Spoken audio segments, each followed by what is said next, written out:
Hey YouTube, welcome back to the console room. I'm Emperor Cusco here with my co-host Mr. Ishard. Today we're checking out Dragon Ball Super Chapter 67, Happy Endings, and then. So, quick chapter summary. It's the conclusion to the Moro arc. Goku was able to defeat him with a little bit of help from Vegeta and Oob. Once again, these guys have come together to kind of save the world. We see the interaction between Oob and his ancestor. Oh my god, I can't think of this guy's name right now. But the 1,000-year-old mage. Oh, the Great Lord of Lords. Yeah, there we go. Yeah. I knew it was like great something. Yeah. Yeah. So yeah, we see the interaction between them. Our heroes get to celebrate after a well-deserved and hard-fought battle. They got to eat that good food, that good chi. Okay, question, because these monthly chapters are pretty long, so we could always I feel like I could always intervene. When we're doing the recap, right? Do you ever want to enjoy those dinner parties at not sorry, Boma throws? Bro, there are so many instances of anime foods where I've been like, I would love to have a crazy thing. I want to be there. I want to be there when they're having a families. You know what I mean? And they have it often. I feel you. Yeah. So. Well, I'll always remember either I want to say it was Pokemon or Beyblade or something like that, and there's an episode all about takoyaki, and the main character ate a million of them, and I'm like, oh, man, I would do something like that. Just have a little cart and just obliterate it. So I could see why you would want that here too. It definitely is good, but going on, I guess I'll follow from there after they basically have their party and then they revive that little not Denden but the other Namekian. Oh my god, but yes, Namekian. Yeah. Planet Zoo.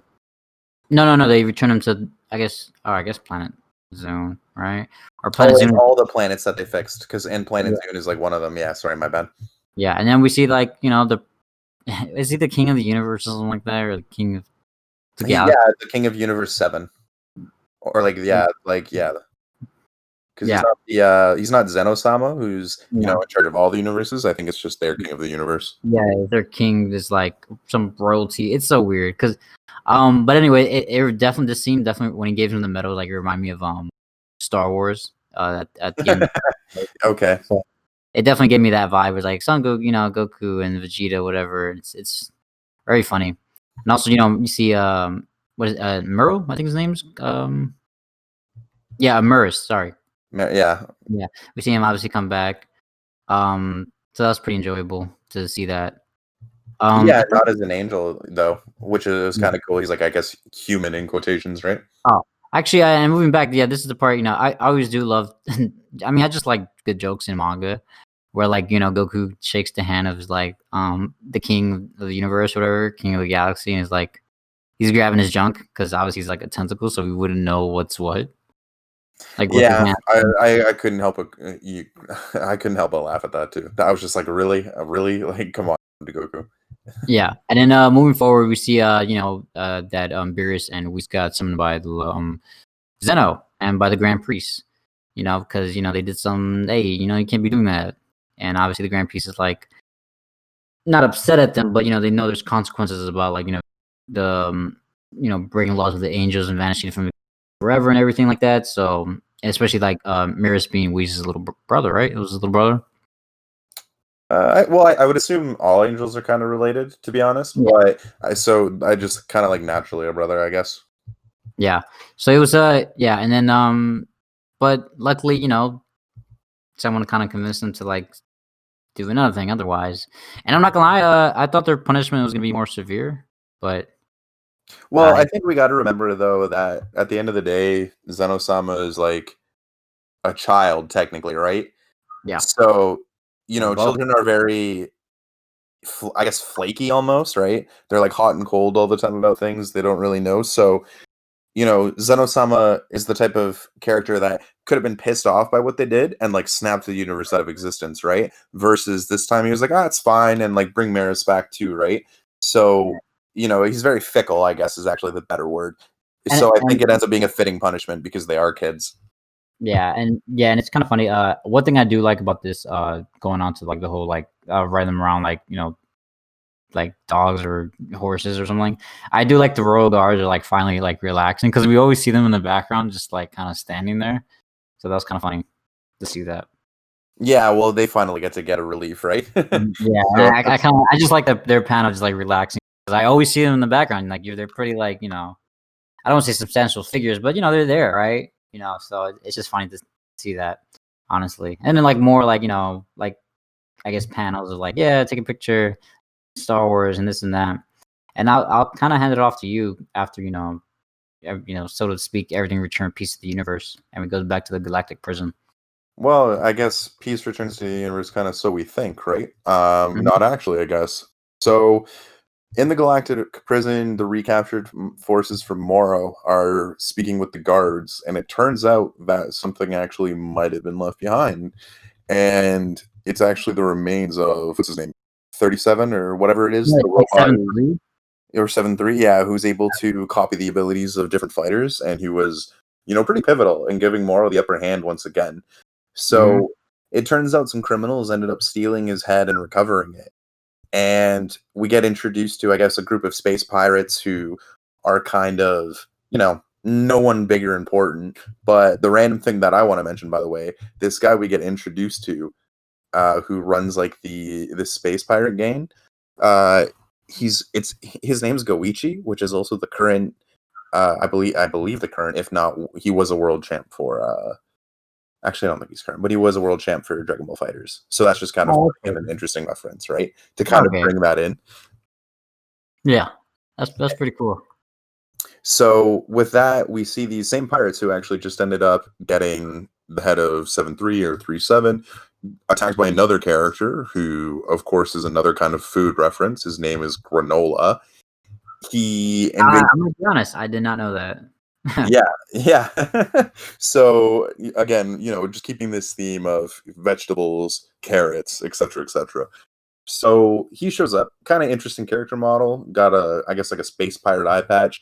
It turns out Mm. actually that there's a huge army of copies of like 7-3. So just dozens and dozens of kind of robots that can actually, I guess, have similar abilities. Granola ends up just absolutely obliterating through all of them with.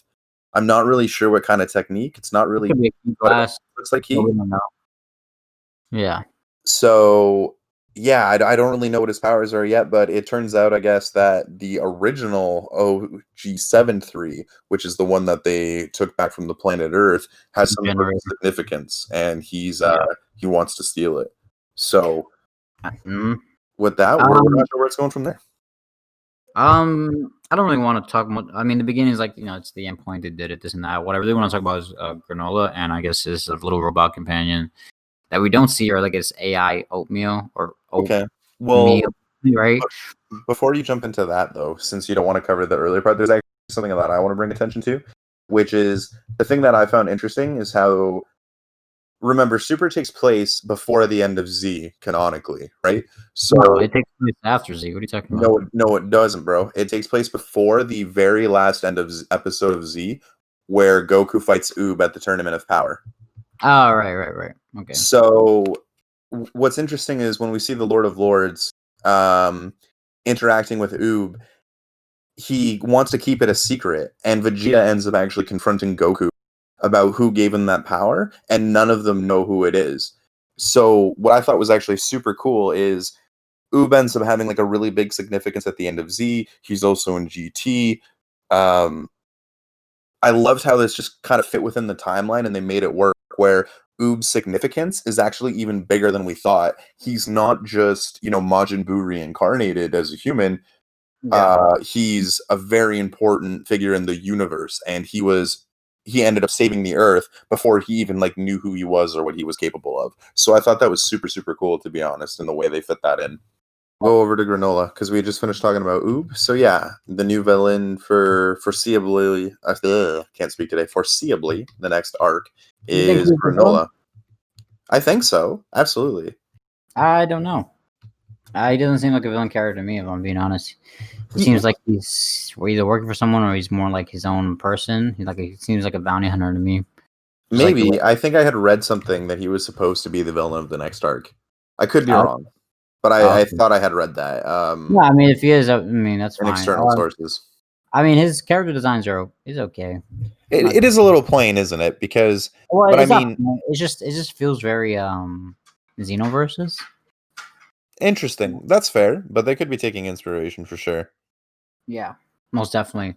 Like his design's okay, you know. Like I do want to see more of him because it's like a new character, like an actually like another new character, so to speak. And then, but it's still intriguing to me. Like it's not a bad character design. It's just I guess not what I'm used to. It feels very much like either Xenoverse or that other Dragon Ball Heroes or something like that. Yeah. So I could kind of see that. That's kind of, I guess, a fair comparison. I would definitely agree with the Xenoverse. Admittedly, I'd kind of prefer it if he didn't have an eye patch. I feel like I don't know. Same, I'm not a same. big fan of eye patch characters, to be honest. Like Well, I don't know. I think it's because eye patch is like out. You know what I mean? It's like the circular is out. I don't mind eye patches, but like, because It was. Kakashi's I guess it's more like a, what do you call it? I guess like a monocle, but with yeah. abilities, right? I'm sure you can use it as like a telescope or binoculars or whatever. Um, So I don't know. I agree with you. I'm a little iffy on the design at the moment too, but maybe things could change. Maybe we'll see. I personally think he's probably like a bounty hunter. That's fair. Yeah, and if he turns up working for somebody else, then who knows? I don't. There hasn't been any other villains set up yet. I mean, he's kind of the primary guy. Maybe 7-3 ends up kind of taking him out later on, and maybe copying his abilities or something. I don't know. We'll have to see. Yeah. I was actually surprised, I guess, overall to see 7-3 even come back. I didn't think he was going to be any more significant, quite frankly. Honestly, same here, and I kind of like that. It's like okay, he's like continuing the story of like the not repercussions, but like the afterfall of the previous arcs, so to speak, right? Because we could assume that okay, 7-3 probably has like Moro's ability now, right? Or like a lot of other people's abilities. Yeah, he So would. So he's probably like a catalyst for something to come up. So we don't know. what if this guy is going to try and pull like a Moro and fuse with him to get like other abilities? I don't know. I have no idea. He just doesn't seem like that. That's fair. I'm just throwing out thoughts, man. I'm just His throwing out character thoughts. design doesn't speak to that to me. I could be wrong. It just doesn't. But I do like the okay. We got the endpoint of the previous arc, and now we're going to move on to another arc, and it's just I'm a fan of like I don't know where it's going. Especially that we don't have like an anime to go on. Where like the anime and the manga were like very different. When it comes Hmm. to the tournament arc, because I think they were going like side by side. It was very strange. I know what you mean. I agree with you where the connection was very organic, and then since there is nothing to like not counteract this, but there's no parallel storytelling going on at the moment, Yeah, so it allows for a little bit more, I guess, kind of freedom to do whatever you want, right? And yeah, the Moro arc was already that captured in a nutshell, and this could really take that to the next level, possibly, as it's yeah. been ingrained so organically. So And I like it. So I can't. I'm actually excited for the next arc. So like, what's to come? Because we have no idea. It could be like, maybe not. I don't want to say another like the Galactic Prison, but like it's gonna be more space oriented. It would seem right again. yeah, I would agree. My kind of question, I guess, for you is how do you feel about maybe Super overall, just kind of in general, I guess, because I know there's a little bit of conflict for Um. individuals who are like, oh no, this is just more of the same power level BS and stuff like that. But I kind of like Super, to be honest with you. I've liked Yeah, the I like Super because it reminds me of like it's something new, and it's I have never experienced Dragon Ball. I guess you probably either you haven't experienced Dragon Ball or Dragon Ball Z coming out. Like yeah, we've seen the anime, but it's to be honest, the anime it's and yeah, it was new to us right when we were watching the episodes.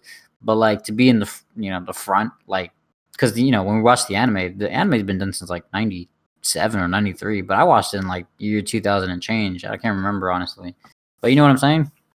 So Yeah, I get you. You'd argue it's kind of a super for our, not a super, but a Dragon Ball for our generation more so, yeah, if you so will. and I personally overall super. I've been enjoying it. Like I like it. And it has like it's nice. I don't know how to speak.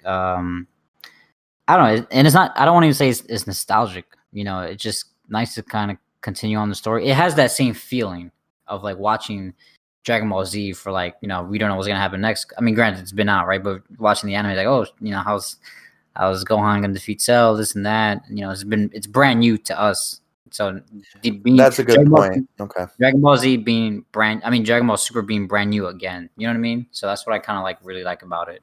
You know. Yeah, that's a great response. I can kind of connect, I guess, with what you're saying in terms of we never grew up like watching Dragon Ball and watching Dragon Ball Z, right? Like again, I would have remembered it from around the same time frame, and it wouldn't have been brand new then. So I can definitely get Yeah. behind what you're saying. But It's it's like also it was still brand new to us when we were watching it, though, regardless of yeah. we watched it. Well, I also like kind of like I guess the upping the ante because previously with I guess just the kind of the Dragon Ball timeline, it's just humans slash Goku, who's kind of a monkey, and then they introduced Piccolo as like a demon king, right? But then Piccolo is actually an alien, so they expanded the universe a little bit there, and then they continued to bring in more aliens a little bit. But now we're even going further out into the universe and parallel universes and angels and stuff like that, and it's just kind of continually upping the ante, and I do like that. And again, as you're saying, it's all new and it's all new for everyone. So that's kind Yeah. of what makes it enjoyable for sure. So other than that, I'm excited for the next arc, which is to come, and what's it gonna bring for Super, and eventually you'll know this will get animated. So I think that'll be pretty cool.